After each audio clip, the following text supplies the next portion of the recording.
Oke, saya kira langsung saja ya. Terkait tema ini saya ingin ke Mas Yohan Wahyu dulu ini ya, yang dari Jakarta dulu ini. Mas, isu apa sih yang sebetulnya isu primordial yang nanti itu makin kencang di Pilpres 2024? Apakah diantaranya itu termasuk isu Jawa non Jawa gitu ya, atau jangan-jangan ada yang lebih seru lagi terkait SARA misalnya itu? Nah, jangan sampai terjadi gitu. Ya, ini silakan Mas Yohan Wahyu memantik diskusi kita di awal ini. Makasih. Ya, jadi sebenarnya kalau berdasarkan survei ya, tentu kami melihat dan diskusi kami di internal Litbang Kompas ya, setidaknya ada beberapa isu yang sebenarnya cukup mewarnai menjelang pemilu 2024. Yang pertama tentu bagaimana pemilu itu sebenarnya sebelum fase tahapan pemilu dimulai, sebenarnya kita disuguhkan bagaimana jarak antara berjaraknya elit dengan publik gitu ya. Misalnya kasus revisi Undang-Undang KPK, kemudian munculnya Undang-Undang Cipta Kerja, sampai kemudian ketika wacana penundaan pemilu dan kemudian ujung-ujungnya muncul juga perpanjangan masa jabatan presiden, itu menjadi potret bagaimana berjaraknya realitas elit dengan suara publik ya. Beberapa hasil survei kami jelas memang menunjukkan ada perbedaan antara aspirasi elit dan aspirasi publik. Terutama isu terakhir adalah perpanjangan penundaan pemilu. Jadi realitas itu bisa menjadi gambaran tahapan pemilu yang sekarang masuk pada tahapan verifikasi partai, berjaraknya elit dan suara publik itu akan tetap mewarnai gitu ya aspirasi pemilu. Itu yang pertama. Kemudian yang kedua adalah bagaimana realitas politik saat ini ada upaya-upaya menyederhanakan kontestasi. Ya, yang pertama, yang kedua penyederhanaan kontestasi. Misalnya masa kampanye itu disederhanakan menjadi 75 hari. Sebelumnya kalau kita lihat di 2019 itu hampir 200 hari. Jadi masa kampanye yang panjang tentu memang ada waktu yang banyak bagi publik untuk melakukan rekam jejak gitu ya. Masa yang panjang juga ada waktu juga bagi peserta pemilu untuk mensosialisasikan dirinya ke publik, tapi dengan masa kampanye yang relatif pendek tentu ujung-ujungnya juga yang diuntungkan tentu partai-partai atau peserta pemilu yang relatif sudah mapan ya dibandingkan peserta pemilu sebagai pendatang baru di pemilu 2024 nanti. Jadi penyederhanaan kontestasi ini juga menjadi isu yang akan tetap mewarnai, terutama salah satunya adalah isu soal ambang batas pencalonan presiden. Ini kan sebenarnya juga bagian dari penyederhanaan kontestasi ya. Beberapa kali uji materi dilakukan ke MK dan beberapa kali itu ditolak oleh MK gitu. Jadi memang ada upaya kontestasi itu disederhanakan ya, salah satunya terkait presidensial threshold. Dan isu terakhir tentu yang masih hangat di tataran wacana kita adalah soal polarisasi politik ya, yang sebagai residu dari pemilu 2014 dan 2019. Dan ini masih relatif ada sampai hari ini, terutama dengan media sosial yang begitu masif dan kencang, polarisasi ini makin kuat. Nah ini akan tetap kami menduga akan tetap mewarnai meskipun di isu-isu tertentu polarisasi ini tidak terjadi. Misalnya di isu penundaan pemilu itu tidak terjadi partisanship gitu Bang Wari. Jadi ketika isu soal evaluasi pemerintahan itu masih kelihatan partisanship. Pemilih Jokowi itu cenderung apresiasinya lebih tinggi terhadap kinerja pemerintah dibandingkan yang bukan pemilih Jokowi. Tapi di isu penundaan pemilu itu tidak muncul partisanship. Hampir semua itu sepakat pemilu nggak usah ditunda gitu ya. Hampir semua sepakat pemilu tetap jalan 2024. Dari tiga hal itu apa kaitannya dengan isu primordial Mas? Kira-kira Ya mungkin yang paling mendekati itu adalah isu polarisasi ya, yang kemudian masuk, kemudian isu-isu politik kemudian dikaitkan dengan wacana-wacana agama misalnya, itu yang pada akhirnya juga akan terus diproduksi menjadi perang isu nantinya di kontestasi 2024 nanti. Tapi kalau terkait primordial misalnya soal suku, soal etnis, saya pikir tidak ada yang begitu kuat menonjol ya. Di survei kami misalnya alasan-alasan memilih calon presiden misalnya, itu hampir tidak ada ditemukan karena pertimbangan kesamaan etnis, kesamaan suku. Jadi sebenarnya tidak menjadi isu hal-hal yang seperti itu gitu ya.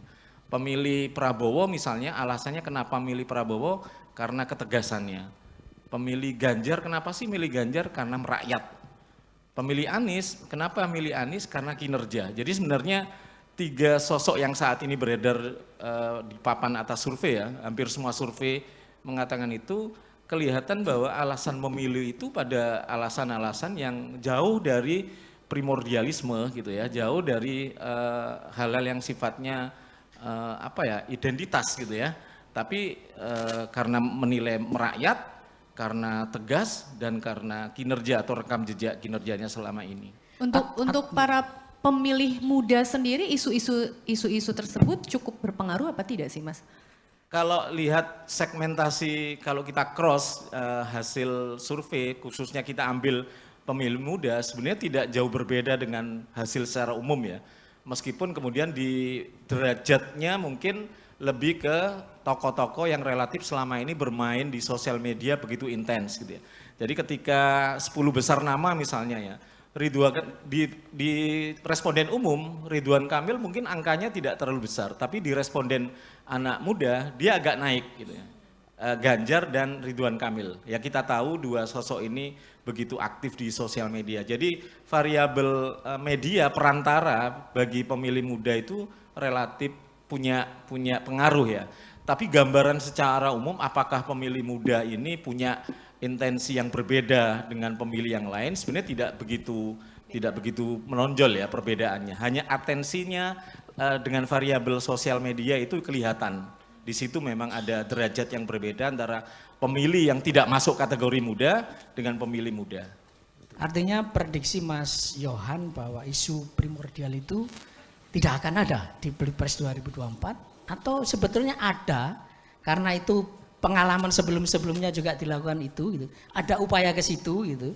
Atau seperti apa Mas Wayan? Kalau yang dimaksud primordial misalnya tadi politik identitas, misalnya isu agama, saya pikir masih kita hari ini saja masih muncul ya, misalnya tolak politik identitas, kemudian masih ada. Saya pikir itu akan tetap ada gitu ya. Cuman menurut Mas Yohan ini tidak akan efektif gitu ya. Yang efektif menurut survei Litbangkes justru rekam jejak dan lain-lainnya. Jadi begitu kalau kita berangkat dari jawaban alasan memilih, ya ketegasan, merakyat, ketegasan tadi karena orang memilih Pak Prabowo alasannya ketegasan, orang memilih Pak Ganjar karena merakyat, sementara orang memilih Pak Anies karena rekam jejak kinerjanya. Jadi rasionalisasi pilihan jawaban kenapa milih mereka semuanya hampir jauh dari isu-isu primordial. Mas Wahyu barangkali punya data atau seperti apa, karena kita tahu ya banyak nama-nama muncul di publik yang ada di Instagram, di media sosial, mereka muncul dengan citra dirinya masing-masing begitu ya Mas. Apa ini juga memang belum sampai kepada isu anak-anak muda begitu Mas Wahyu?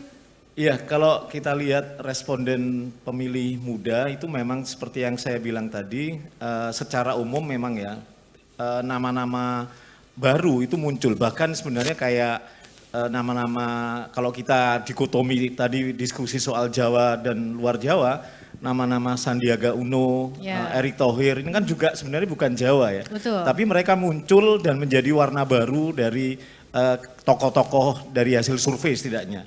Tidak kemudian dipenuhi oleh sosok-sosok kalau kita pakai kategori Jawa non Jawa gitu ya. Jadi memang dan orang-orang ini Ridwan Kamil meskipun Jawa tapi Jawa Barat ya Bang. Dari Ridwan Kamil, Sandiaga Uno, Erick Thohir ini kan aktif di sosial media kalau kita lihat ya. Jadi mereka ini lebih dekat dengan logika-logika anak-anak milenial. Bahkan kemudian kalau kita lihat konten-kontennya bahkan jauh konten-konten yang sebenarnya kalau kita generasi X, generasi ngapain sih konten ini? Konten-konten Tapi receh kalau kata receh anak-anak gitu muda ya. Tapi receh. konten-konten itu exposure-nya tinggi dan kemudian ada interaktif yang tinggi gitu ya. Anak muda sekarang kan interaktif ya. Beda kalau zaman dulu kampanye itu kan bahkan dulu zaman era-era awal-awal TVRI kan monolog gitu ya. Yang dengerin yang ada di studio, kita hanya lihatannya nggak ada interaksi. Sosial media itu kemudian mengubah semua, mendisrupsi semua model-model kampanye gitu ya. Jadi tidak lagi kemudian mengandalkan media-media mainstream, tapi sosial media itu menjadi jembatan yang sangat cepat untuk menarik perhatian milenial. Dan kita tahu pemilih milenial, pemilih mula, pemilih muda ini hampir mendekati 50% postur pemilih kita di 2024. Bayangkan kalau mereka ini tidak didekati, saya pikir akan rugi. Meskipun survei Kompas juga melihat potensi mereka untuk masuk aktif di politik itu cenderung rendah, Bang. Jadi 60% anak-anak muda itu nggak mau terlibat politik. Jadi itu hanya problem ya. Itu hanya ada di dalam wacana media, tapi dalam politiknya nggak mau. Terlibat dalam politik, masuk partai, kemudian terlibat aktif. Karena mereka persepsi mereka tentang partai ini negatif. Bayangkan kalau wacana ini kuat terus ya, masa depan kepartean kita akan menjadi suram. Karena anak-anak inilah yang sebenarnya gitu pemimpin masa depan. Nah ini yang problemnya adalah pelembagaan partai yang memang harus diperbaiki ya, karena kita tahu satu-satunya instrumen demokrasi ini ya partai politik. Satu-satunya yang pemilik tiket calon presiden juga partai politik. Mesinnya di situ ya. Itu yang menjadi problem kita. Jadi political engineering itu yang mestinya dilakukan. Presiden threshold dihapus misalnya, ini keinginan banyak orang. Dan anak muda sepakat loh itu. Pemilih kita, anak-anak muda sepakat dihapus. Kenapa? Dengan dihapusnya presidential threshold, banyak peluang calon-calon muncul gitu ya. Ini kan karena kenapa orang Jawa semua yang disuguhkan cuma itu gitu loh. Bayangkan kalau yang disuguhkan partai cuma itu. Bayangkan kalau itu tidak ada. Semua partai berhak mencalonkan calon presiden. Nah itu terbuka luas, kita ada tokoh-tokoh baru yang sebenarnya muncul gitu loh. Itu. Oke. Kita lanjut Mas Ono ya ke pertanyaan berikutnya dari mahasiswa. Kita simak bersama. Apa yang membuat presiden dari non-Jawa sulit calonkan di Pilpres? Oke, pertanyaannya apa yang menyebabkan orang yang berasal dari Jawa sulit mendapatkan kesempatan non-Jawa sulit mendapatkan kesempatan di Pilpres. Nah, Mas Wahyu, apa Mas kira-kira Mas? Sebenarnya kalau kita lihat rekam jejak, kita sudah punya capres yang dari non-Jawa ya. 2004 itu ada Hamzah Has, ya, kemudian 2009 ada Yusuf Kalla. Jadi sebenarnya dalam sejarah kita pernah loh punya capres dari luar Jawa. Jadi memang secara sistem, secara aturan main demokrasi kita memang tidak ada yang kemudian membatasi itu. Tapi ada satu poin yang sebenarnya cukup membatasi, dan ini membatasi semua, tidak aja Jawa non-Jawa ya, yaitu presidential threshold itu yang kemudian membonsai kompetisi yang semestinya banyak capres muncul itu tidak menjadi terbuka karena sangat terbatas ya. Bayangkan kalau hasil survei kalau kita lihat sebenarnya publik itu pingin kalau bisa 2024 itu capresnya itu lebih dari 2 gitu loh.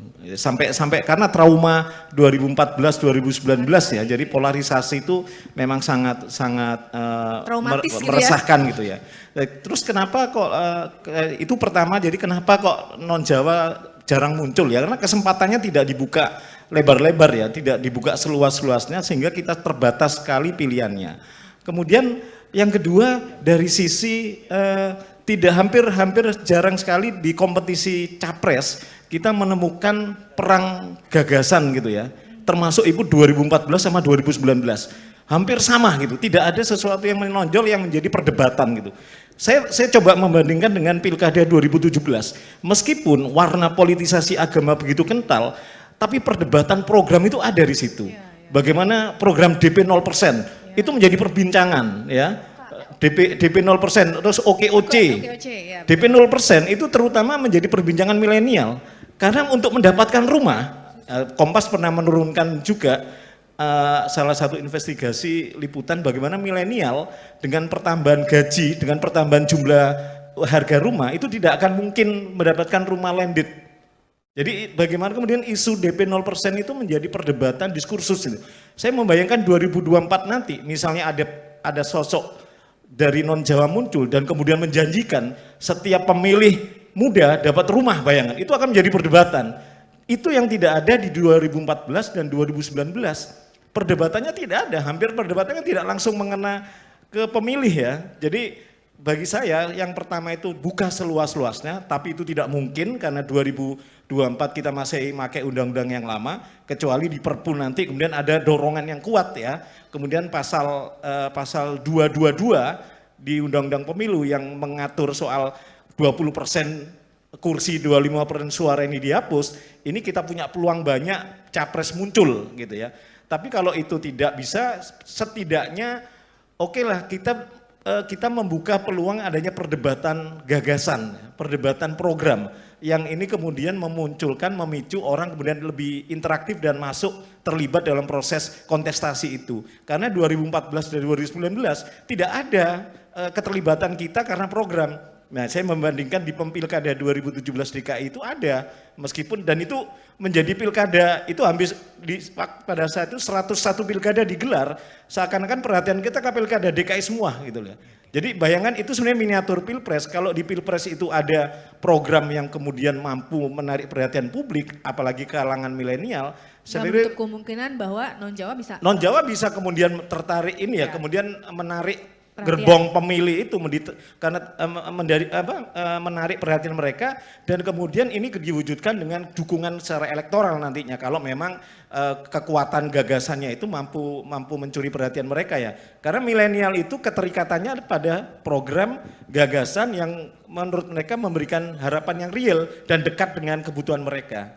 Dan menurut survei Litbang Kompas sementara ini dari indikator yang sampaikan Mas Yohan Wahyu, siapa itu calon capres yang dari luar Jawa yang punya potensi, yang gagasannya seperti yang diharapkan? Nah, masalahnya kita tidak menanyakan siapa menurut Anda capres non Jawa yang capres Jawa. Kita tidak ada pertanyaan yang memang khusus itu. Kita pertanyaan terbuka. Kalau sekarang presiden, siapa yang akan Anda pilih? Dan muncul rentetan nama. Kalau di kategorinya non Jawa memang muncul nama Pak Sandi, memang muncul Pak Erik ya kalau dari luar Jawa, tapi dominasi nama-nama dari yang pertama sampai nomor 10 memang sebagian besar masih dari latar belakang Jawa gitu ya.